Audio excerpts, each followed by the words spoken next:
rebuilding. The catastrophic failure, a new start. Physically, mentally, our careers, our businesses. Step back, first step, next step. The driver in me just wants to get it done tomorrow. We'll do this, do that, let's move this, where are we at with this? You build some confidence, build some self-esteem, start to feel better about yourself. The Silverback Blueprint Podcast, a show for men over 40. We focus on getting stronger, staying motivated, building discipline, creating a community, and becoming truly happy. Hey guys, welcome to episode 68 of the Silverback Blueprint Podcast, The Power of Focus. So this is going to come out near the end of February. And we talked earlier about, 2018, New Year's resolutions. They go to shit, 95% of them within a week. And one of the, we talked about different reasons and different ways around it and just dealing with that. But an important part, anytime we're looking to make changes or advance things. Am I making too much noise? No, sorry. I'm like playing my paper. Luke gave me a dirty look. He's got like different dirty looks and they mean different things. So I'm just still learning what each dirty look means overall. So back to my point as I talk about focusing on focus. The big thing to remember is that any time that we decide that something has to be attained, fixed, altered, improved upon, move further, solved, it really comes down to the power of focus. John Lee Dumas, cool guy that's got a cool podcast, talks about a lot of different things, a lot of different businesses. He describes that he has an acronym for it, for the word focus, and it's follow one course until successful, which is, again, laying it all out. It's about taking the time, putting the energy, and directing it into one area until you achieve that result, the result that you're looking for. But to do that, you have to do a couple of other things behind the scenes. Some background work has to happen. And you hear me talk about all, ad infinitum all the time about journaling, sitting down, taking notes, quiet space, inventory, and for some of you guys, you're like, oh, here we go again. But you know what? Those of you that are saying that aren't doing it. It's that plain and simple. Those of you that are doing it are seeing the results and the benefits and moving that ball further down the field, and sometimes the busier we get, we'll lose track of the focus because we get caught up in the ness of things, the busyness, the freakiness, the craziness of things. We get caught up in it, right? And it pulls us. It's like being a current in a river and we're being pulled along up or down or whatever. And then, we have to catch ourselves every once in a while to look at, have what I've been doing or currently doing right now moving me towards those goals that I've set for myself. So obviously, clearly define a vision or goals is super important. Creating a plan and working that plan is super important on top of that. But none of that happens until you apply focus. Now, I was listening to something else the other day. It was really interesting, and there was some science coming out that the brain can only handle 2 to 3 real changes at a time before it becomes overwhelming.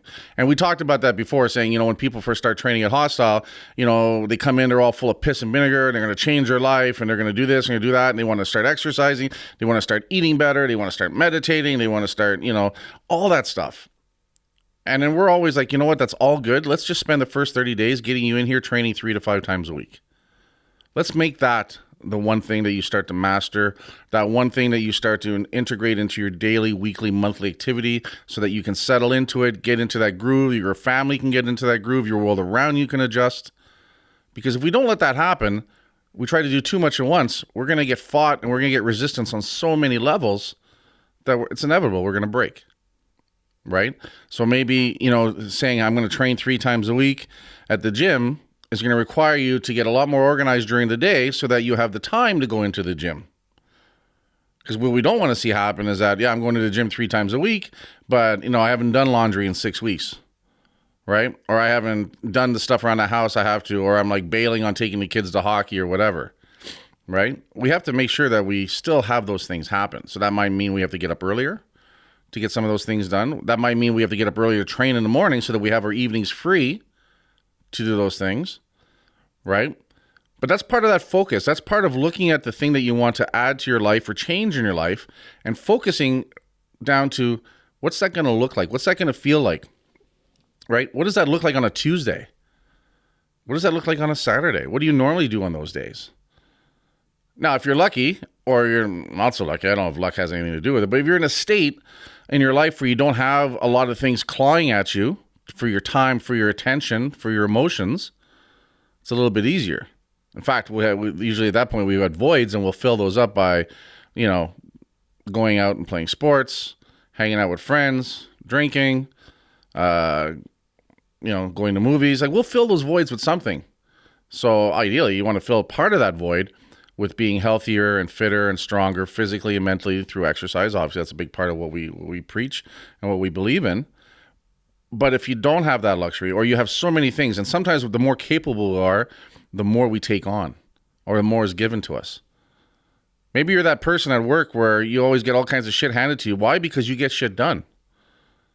And it gets a little frustrating because at the end of the day, you look over and you're, the person besides you who's supposed to be doing the same thing is doing half the work and gets given half the work. So that's another thing we can talk about later on, about personal boundaries and stuff as well, protecting those. Right? But you get a lot of shit done, you're capable, so you take on more flows to you. But there's a thing that happens down the line where you get so much happening that you end up not doing as well with them as you used to because you've taken on too much. Or you get to the point where you just get tired. One of the things we talk about when people start with us at Hostile is, for those of you that are busy taking care of so many other people, the family, the job, the career, so many things that you've put yourself in front of, it takes a toll. And the problem is when you get tired, all those things and people that are counting on you start to suffer, and then you get a different stress, right? You feel like you're letting people down. Maybe you are letting people down. You've overpromised, now you're under-delivering, right? It happens to all of us. So sometimes we need to pull back on that. Sometimes we need to focus on what do I need to do? What's important that only I can do? What's important that I want to do that's important for me? And then what's the stuff that we can cut away that isn't as important? Maybe it was, at one point, but it's not important anymore, right? That's part of that focus. What is it I need to do that can only be done by me? What is it that I want to do because I care about it, or that person or that individual or that situation that I want it to be done by me? But then what are the things that I don't care about as much anymore? I'm not motivated by anymore. That, I've been doing it so long that, I should have stopped a long time ago, but you get kind of caught in a rut. Right? There's a book out there called The Pumpkin Patch, or The Pumpkin Plan. And what it is basically it talks about these farmers who would grow these 500-pound pumpkins. And they talked about the way they did that is that as they were growing the pumpkins, as they were looking at the new crop, they would look at all the pumpkins they had in a certain area, and they could see the ones that were growing faster and were stronger. So what they would do is they would prune away all the other pumpkins around it that weren't doing as well. So those pumpkins that were already doing well would get more nutrients, more sunlight, more water, less of the other pumpkins competing for those key things. So all of a sudden, those same pumpkins started growing faster and bigger and better. So in essence, they focused on a couple of key pumpkins, and those pumpkins become ginormous. That's the end result that they want. I think if that's your idea of a good time, raising a 500-pound pumpkin and getting that trophy. I don't know what the trophy is. Maybe you get to keep the pumpkin. I don't know what it is. But, if that's your thing, it doesn't matter what it is, right? For me, it's the bench press. One of the personal things that's super important for me is my bench press. So when I first started lifting off the farm, I was strong on a squat, strong on a deadlift, because on the farm you lifted things, you carried things, but you didn't push anything.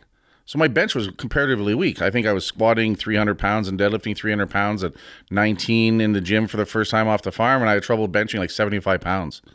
It was horrific. And I remember it bothered me. I didn't care that I could squat and deadlift that kind of weight out of the gate. That didn't excite me. What happened was I was frustrated because this one move, what the hell? I was having a hard time with it. So much so that it became a focus for me, and now is my best lift. And it's the lift I'm known for, and it's part of who I am, and it's part of what led to me building the gym and the brand, all because of that bench press. But there's a certain point in time where I decided to focus on it.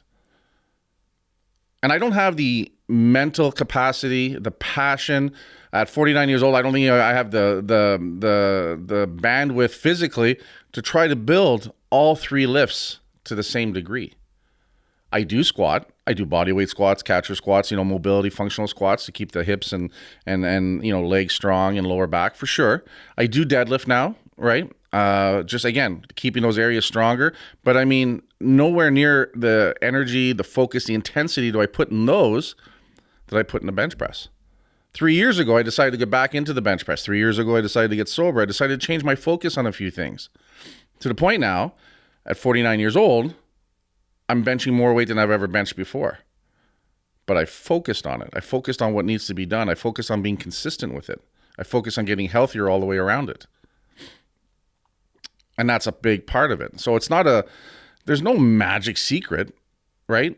It's focus, it's being consistent, and working hard, right? It's the same for any aspect that we want to change. I was late coming home to work on the podcast today because I was sitting down with my accountant. Yesterday, I was sitting down with my bookkeeper, with my lawyer, sorry. Because where things are going business-wise and where I want them to go, it requires that I focus on those avenues more and consistently. So those are some of the conscious changes I decided to make just a few weeks ago, saying to sit down with the specialist. Remember a few podcasts ago, we talked about building your own dream team, right? Well, that podcast came out of the fact that I sat down and started realizing that to go to the next level that I want to go to with the business, with the brand, with myself personally, I need to spend more time with my accountant. I need to spend more time with my lawyer. We typically think of, we deal with our lawyer when there's problems. We deal with our accountant when there's tax issues. And that's true. But I'm like, let's flip that. Let's work with them ongoing, progressively, moving towards attaining the vision I have for the brand and the company. Let's get out in front of issues before they become issues. Let's actively use my dream team to move the ball forward. Or puck, or whatever you're into.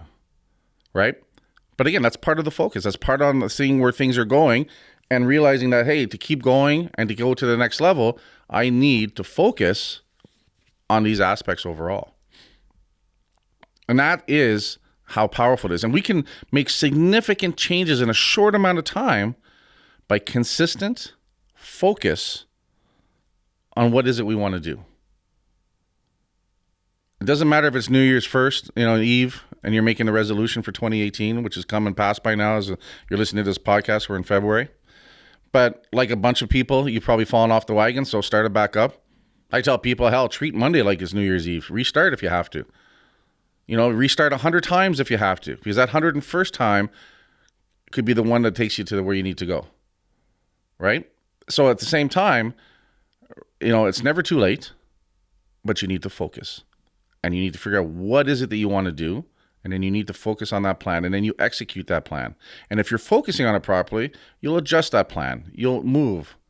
You'll pivot when you have to, right? But if you don't focus, by the time you realize a change has to happen, it's so big. It's like trying to get a huge ship to turn. Can't turn on a dime, right? Because it's so massive, so much is happening, so much momentum is going on. It's the same with our life. It gets to the point where we just feel overwhelmed. There's so much happening. How can I change things?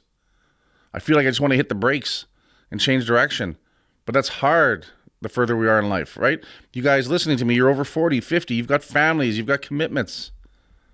Even if you're restarting, you still have an ex-wife. You still have kids, right? You still have an old business that you're trying to fix or redo or build or grow from. You know what I mean? We're not starting from zero ever. There's momentum in our lives. We're hurtling forward. So the sooner we can get on top of things and the sooner we can start to plan, the sooner we can start to focus, the earlier we can start to make those adjustments before we smash into the proverbial iceberg. Power of focus, guys. And always, it only works if you work hard, motherfuckers. Guys, that's it for today. Head on over to iTunes. Hook us up with a 5-star review. Don't forget to head over to hostilegear.com. Use the code word Silverback at 25% off. It's February when you're listening to this. It's still hoodie season. It's always hoodie season as far as I'm concerned. I'm wearing a hoodie right now, and I'm in the basement of the house. I'll talk to you guys later.